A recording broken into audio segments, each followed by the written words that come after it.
The global automobile industry, it's a fortress. Over a century old, heavily guarded by multi-billion-dollar giants, and defined by just immense barriers to entry. For decades, the conventional wisdom was actually pretty simple.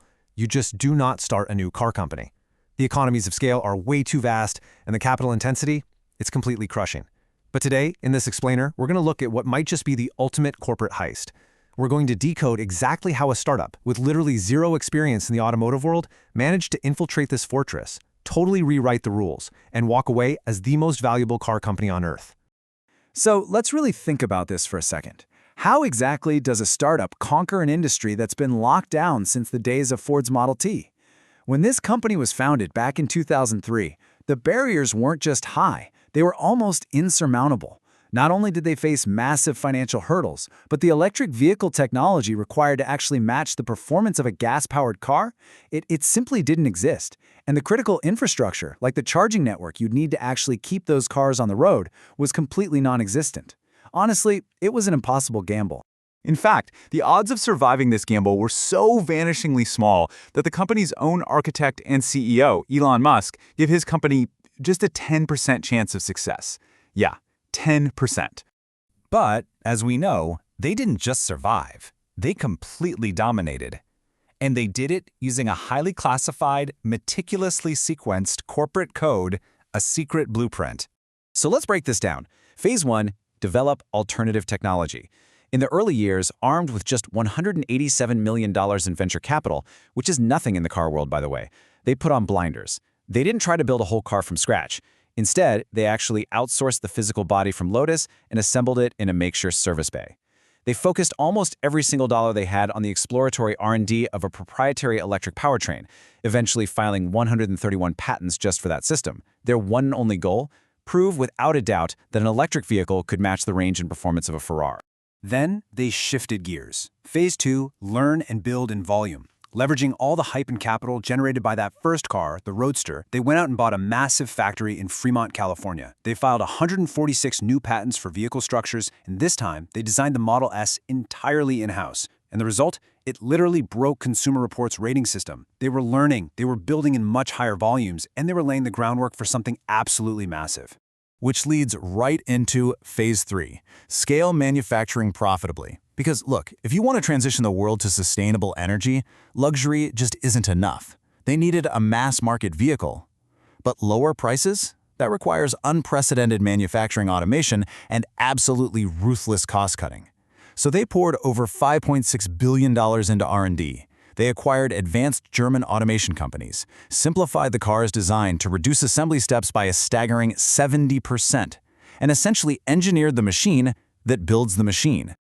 And that brings us to Phase 4, scale globally. Berlin, Austin, Shanghai. Having mastered their automated manufacturing process, they didn't just stop. They invested tens of billions of dollars to replicate these massive gigafactories all over the world. They pushed production from under 500,000 vehicles in 2020 to almost 1 million the very next year. They were just rushing to meet this insatiable, truly global demand. But here's the thing. This blueprint nearly killed the company. Twice. Welcome to the Crucible. The absolute darkest hour came during the launch of the Model 3. Those highly automated robotic systems they spent billions designing, well, they failed in the early stages. They were burning through $1.4 billion in a single quarter, with hundreds of thousands of customers just waiting on pre-orders. Elon Musk actually slept on the factory floor, pushing his team through what he famously called production hell. He noted later that they were within a month of total bankruptcy, because as he bluntly put it, the other option would have been Tesla dies. So how do you survive a near-death crucible like that? The answer is vertical integration. In a systemic innovation strategy, they basically trusted no one. They bypassed traditional dealerships entirely to sell directly to you, the consumer. They didn't sit around waiting for governments to build charging stations. They went out and built the massive supercharger network themselves. Keeping the whole shebang from software to manufacturing entirely in-house allowed them to adapt in real time, right when any normal company would have simply collapsed. And for those who attempt to enter this brutal industry without that kind of recursive blueprint, well, welcome to the graveyard. Just look at legacy giants like GM and Toyota. When they first introduced electric vehicles back in the late 90s, their EV programs had a really narrow purpose. It was purely to comply with California emissions mandates and, frankly, to protect their highly profitable gas-powered business. They had zero expansive vision. They built absolutely no charging networks, they meandered, and as a result, for decades, they completely failed to capture the future. And it wasn't just the legacy giants making mistakes. Heavily funded startups, companies like Think Global, Fisker, Lordstown Motors, saw billions of dollars just vanish into bankruptcy. Why? Because they entered the market with these incredibly narrow goals, like building a niche luxury tourer. They lacked that multi-phase master plan required to survive an industry that is just incredibly brutal and unforgiving.